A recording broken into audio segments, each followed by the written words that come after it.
This is Plant-Based Briefing. Colleges reduce emissions by offering plant-based options by default, study finds. By Grace Hussain at sentientmedia.org. And I'm Marian Erickson, and this is the Plant-Based Podcast where I curate, get permission, and narrate a variety of articles on plant-based and vegan living in about 10 minutes or less every weekday. And today's article is from Sentient Media, one of the many organizations I have permission to read from. They're a nonprofit news organization changing the conversation around animal agriculture across the globe. And now let's get to today's plant-based briefing. Colleges reduce emissions by offering plant-based options by default, study finds. By Grace Hussain at sentientmedia.org. New research highlights an opportunity colleges have to reduce greenhouse gas emissions, starting with the gleaming silver serving trays in their buffet-style dining halls. The project, spearheaded by Food for Climate League in collaboration with Better Food Foundation, Sodexo, and 3 different university dining halls, found that swapping out meat entrees for plant-based ones reduces greenhouse gas emissions and improves the likelihood diners will opt for the plant-based dish. Scaled up, the impact could be significant. 1 million meals switched over to plant-based defaults would save the equivalent of driving a passenger car over 1 million miles, according to the Better Food Foundation website. Plant-based defaults have gained real traction over the last decade. Related to nudge theory, the idea is that small changes in how choices are presented could shift or nudge people in the direction of what's better for them and society. It's not without criticism, but researchers continue to test different types of nudges in hopes of success, including the kind that aim to get people eating more plants. This study is the first to test offering plant-based defaults across 3 different all-you-can-eat university dining halls. Researchers compared days on which only a plant-based option was displayed to the students to days when both a meat and plant-based dish were offered. Students could still eat animal products on either day. The difference was on the plant-based default days, they had to request them. The changes were impressive. The dining halls that consistently offered a plant-based dish as the default experienced a surge in how often diners went with a plant-based choice, increasing the average plant-based take rate from around 30% to 81.5%. That meant a drop in emissions, too. On days when the plant-based dish was served as the default option at one station, we observed a 23.6% reduction in food-related greenhouse gas emissions, says Alana Braverman, who was Director of Outreach at Better Food Foundation until the end of last year. What's more, on default days, the number of students opting for the plant-based entree more than doubled. Here's what works and what doesn't. There were a number of factors that had an impact on how well the plant-based default worked or not. According to Braverman, who is now the co-founder and chief operating officer of Greener by Default, plant-based dishes were deemed more satisfying when presented on their own, rather than when they had to compete alongside meat dishes on control days. One way to smooth the transition might be by starting off with freshman food halls.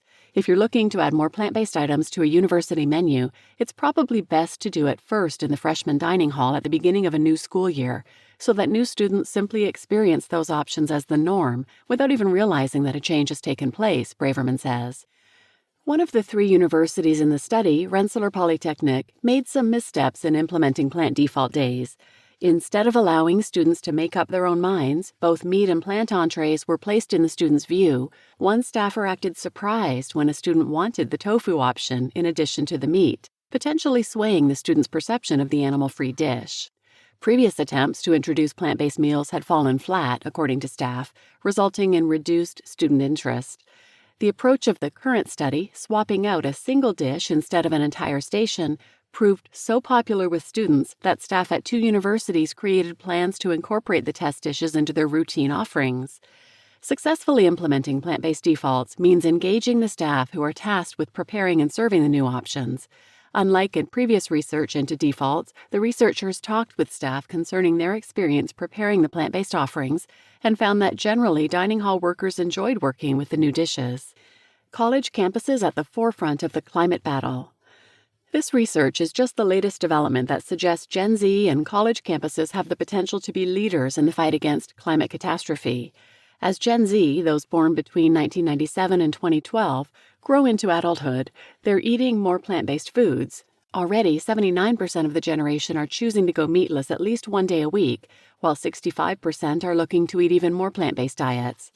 Recent survey analysis shows that while most consumers, including Gen Z, are not committing to a fully vegan diet, the number of self-proclaimed flexitarians is on the rise. Shifting diets among Gen Z won't just impact college campuses. The rise of a new social norm among Gen Z, an emerging dominant consumer group, can provoke a massive ripple effect across food culture, states the report. As of 2021, the generation had an estimated $360 billion in disposable income. Despite the success of the intervention and the willingness of Gen Z to eat plant-based foods, there are concerns from food service providers that implementing a plant-based default throughout the entire dining hall might lead to decreased satisfaction and students choosing to go elsewhere, comments Braverman.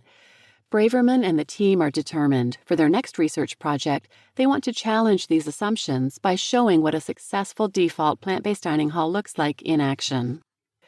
Potential for massive impact. Despite the greatest level of student satisfaction stemming from plant-based options, meat dishes are still treated as the norm, and it's assumed that students would rather have entrees containing meat. This can be a self-fulfilling prophecy, as data shows that students eat more meat without looking at the fact that the options students are presented with are predominantly meat-based, points out Braverman. That's why the potential for plant-based defaults is so massive. If campus dining halls do defaults well, reads the report, it can result in a massive impact. There are an estimated 235 million university students consuming 148 billion meals per academic year. You just listened to Colleges Reduce Emissions by Offering Plant-Based Options by Default, Study Finds, by Grace Hussain at sentientmedia.org. And I'm your host, Marian Erickson. And if you're interested in some other episodes related to this topic, I'll link these in the show notes, but check out episode 296. There's still time to combat climate change. Start by eating plant-based. 322 universal meals and 5 ways to encourage your school to serve vegan lunches. 475 LinkedIn San Francisco office quietly shifts to 65% plant-based. And 546 what to consider when asking institutions to shift how they serve food. And please share this episode with anyone who might benefit, and thanks for listening.